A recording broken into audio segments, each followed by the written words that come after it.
நாம இந்த நாள் நிகழ்ச்சி மூலமா யார பத்தி தெரிஞ்சுக்க போறோம் அப்படின்னா, தமிழகத்தின் மிக சிறந்த புகழ்பெற்ற முன்னோடி ஓவியர் மற்றும் கார்ட்டூனிஸ்ட் கோபுலு அவங்கள பத்தி தான் தெரிஞ்சுக்க போறோம். கோபுலு அவர்கள் 1924 ஆண்டு ஜூன் மாதம் 18ஆம் தேதி பிறந்திருக்காங்க. 2015ஆம் ஆண்டு ஏப்ரல் மாதம் 29ஆம் தேதி காலமாயிருக்கிறாங்க. தமிழ் இதழியல் துறையில், குறிப்பாக ஆனந்த விகடன் இதழ்ல தன்னோட கோட்டோவியங்களால் பெரும் புரட்சியை ஏற்படுத்தியவர் கோபுலு அவர்கள். தஞ்சாவூர்ல பிறந்த இவங்க புகழ்பெற்ற கும்பகோணம் ஓவிய கல்லூரியில பயின்றிருக்கிறாங்க. சென்னைக்கு வேலை தேடி வந்த போது விகடனின் புகழ்பெற்ற கார்ட்டூனிஸ்ட் மாலி இவரை சந்திச்சிருக்கிறாங்க. மாலியின் அட்வைஸ் படி தன்னோட 16வது வயதுல திருவையாறு சென்று தியாகராஜ சுவாமிகள் வீட்டுல தங்கி கோபுலு வரைந்த ராமர் பட்டாபிஷேகம் ஓவியமே அவரோட முதல் திருப்பு முனையா அமைஞ்சிருக்கு. இவரது திறமையை பார்த்து வியந்த மாலி கோபாலன் என்ற இவரது இயற்பெயரை கோபுலு அப்படின்னு மாற்றியிருக்கிறாங்க.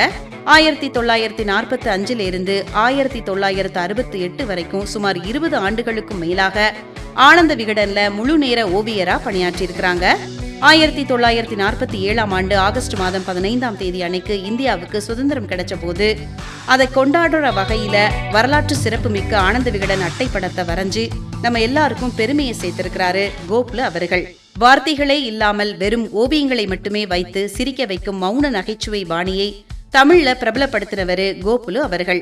பல புகழ்பெற்ற எழுத்தாளர்களின் தொடர் கதைகளுக்கு இவர் வரைந்த கதாபாத்திரங்களின் வடிவங்கள் வாசகர்களின் மனதில் இன்றும் வரை நீங்காத இடம் பிடிச்சிருக்கு அப்படின்னு சொல்லலாம். கொத்தமங்கலம் சுப்புவின் திலானா மோகனாம்பாள் நாவலுக்கு இவர் வரைந்த சிக்கில் சண்முக சுந்தரம் மற்றும் மோகனாம்பாள் வடிவங்கள் காவியமானதாகும். எழுத்தாளர் தேவனின் சாம்பு கதாபாத்திரத்திற்கு குடுமி மற்றும் பெரிய மூக்குடன் கோபுலு கொடுத்த வடிவமே இன்னைக்கு வரைக்கும் சாம்புவின் அடையாளமா திகழ்ந்துட்டு இருக்கு. வாஷிங்டனில் திருமணம் அப்படிங்கிற தொடர்ல எழுத்தாளர் சாவியின் புகழ்பெற்ற வாஷிங்டனில் திருமணம் அப்படிங்கிற தொடருக்கு இவர் வரைந்த நகைச்சுவை சித்திரங்கள் பெரும் வரவேற்பை பெற்றது அப்படின்னு சொல்லலாம். மறைந்த எழுத்தாளர் ஜெயகாந்தனின் சிறுகதைகளுக்கு அவர் வரைந்த ஓவியங்களே தனக்கு ரொம்ப பிடிச்சது அப்படின்னு கோபுலு குறிப்பிட்டிருக்காங்க.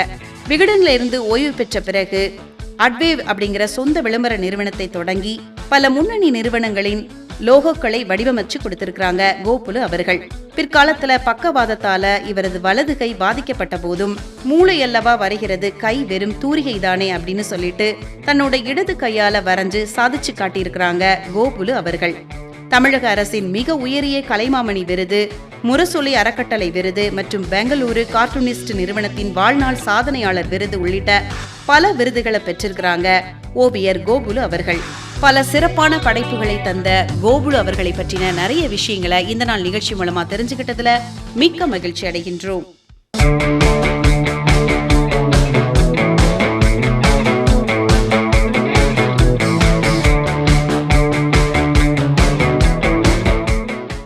இப்ப நாம இந்த நாள் நிகழ்ச்சி மூலமா யார பத்தி தெரிஞ்சுக்க போறோம் அப்படின்னா, தமிழ் திரையுலகத்தின் கதை, திரைக்கதை, வசனம், பாடல்கள் மற்றும் தயாரிப்பு அப்படின்னு எல்லா துறைகளிலும் தடம் பதைத்த ஒரு முன்னோடி பன்முக கலைஞரான பஞ்சு அருணாச்சலம் அவங்கள பத்தி தான் தெரிஞ்சுக்க போறோம். பஞ்சு அருணாச்சலம் அவர்கள் 1941ஆம் ஆண்டு ஜூன் மாதம் 18ஆம் தேதி பிறந்திருக்காங்க. 2016ஆம் ஆண்டு ஆகஸ்ட் மாதம் 9ஆம் தேதி இயற்கை எழுதியிருக்கிறாங்க. தமிழ் சினிமாவின் வணிக அமைப்பையும் நட்சத்திரங்களின் போக்கையும் மாற்றி அமைத்த பெருமை இவருக்கு உண்டு. சிவகங்கை மாவட்டம் காரைக்குடி அருகே உள்ள சிறுகூடல்பட்டியில பிறந்திருக்காங்க பஞ்சு அருணாச்சலம் அவர்கள். பஞ்சநாதன் அருணாச்சலம் அப்படிங்கிற இவரது முழு பெயரை சுருக்கிதான் பஞ்சு அருணாச்சலம் அப்படின்னு அழைக்கிறோம்.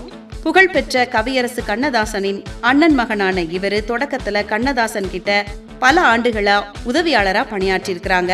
தமிழ் திரையுலகிற்கு பஞ்சு அருணாச்சலம் செய்த மிகப்பெரிய கொடை அப்படின்னா இசைஞானி இளையராஜாவை அறிமுகப்படுத்தியதாங்க. இவர் இல்லனா இசைஞானி இளையராஜாவோட அருமையான இசையை நம்மளால கேட்டுக்க முடியாது அப்படின்னு சொல்லலாம். இந்த நாள் நிகழ்ச்சி மூலமா இந்த நேரத்துல பஞ்சு அருணாச்சலம் அவர்களுக்கு நன்றியை தெரிவிச்சுக்கலாம். 1976ல இவர் தயாரித்த அன்னக்கிளி படத்தின் மூலமா இளையராஜா இசையமைப்பாளராக அறிமுகமாகி தமிழ் இசை வரலாற்றையே மாற்றி எழுதினாரு அப்படின்னு சொல்லலாம். சூப்பர் ஸ்டார் ரஜினிகாந்த் மற்றும் உலகநாயகன் கமலஹாசன் ஆகிய இருவரோட ஆரம்பகால திரைப்பயணத்தை அடுத்த கட்டத்திற்கு எடுத்து சென்றதுல பஞ்சு அருணாச்சலம் அவர்களுக்கு முக்கிய பங்கு உண்டு. ரஜினிக்கு அதுவரைக்கும் இருந்த வில்லன் மற்றும் குணசித்திர பிம்பத்தை மாற்றி போனா ஒரு கேள்விக்குறி, முள்ளும் மலரும், முரட்டு காளை, 6லிருந்து 60 வரை, தம்பிக்கு எந்த ஊரு போன்ற படங்கள் மூலமா அவர் ஒரு கமர்ஷியல் ஆக்ஷன் ஹீரோவாகவும் குடும்ப நாயகனாகவும் உயர்த்தியிருக்கிறாரு பஞ்ச அருணாச்சலம் அவர்கள். கமலோட அசாத்திய நடிப்பு திறமையை வெளிக்கொணர்ந்த கல்யாணராமன், மீண்டும் கோகிலா, சகலகலா வல்லவன், மைக்கேல் மதன காமராஜன் போன்ற பல சூப்பர் ஹிட் படங்களுக்கு கதை மற்றும் திரைக்கதை எழுதியிருக்கிறாங்க பஞ்ச அருணாச்சலம் அவர்கள். கண்ணதாசனின் நிழலில் வளர்ந்த இவர் எளிய வரிகளில் ஆழமான உணர்வுகளை கடத்தும் பல நூற்றுக்கணக்கான சூப்பர் ஹிட் பாடல்களை எழுதியிருக்காங்க பஞ்ச அருணாச்சலம் அவர்கள்.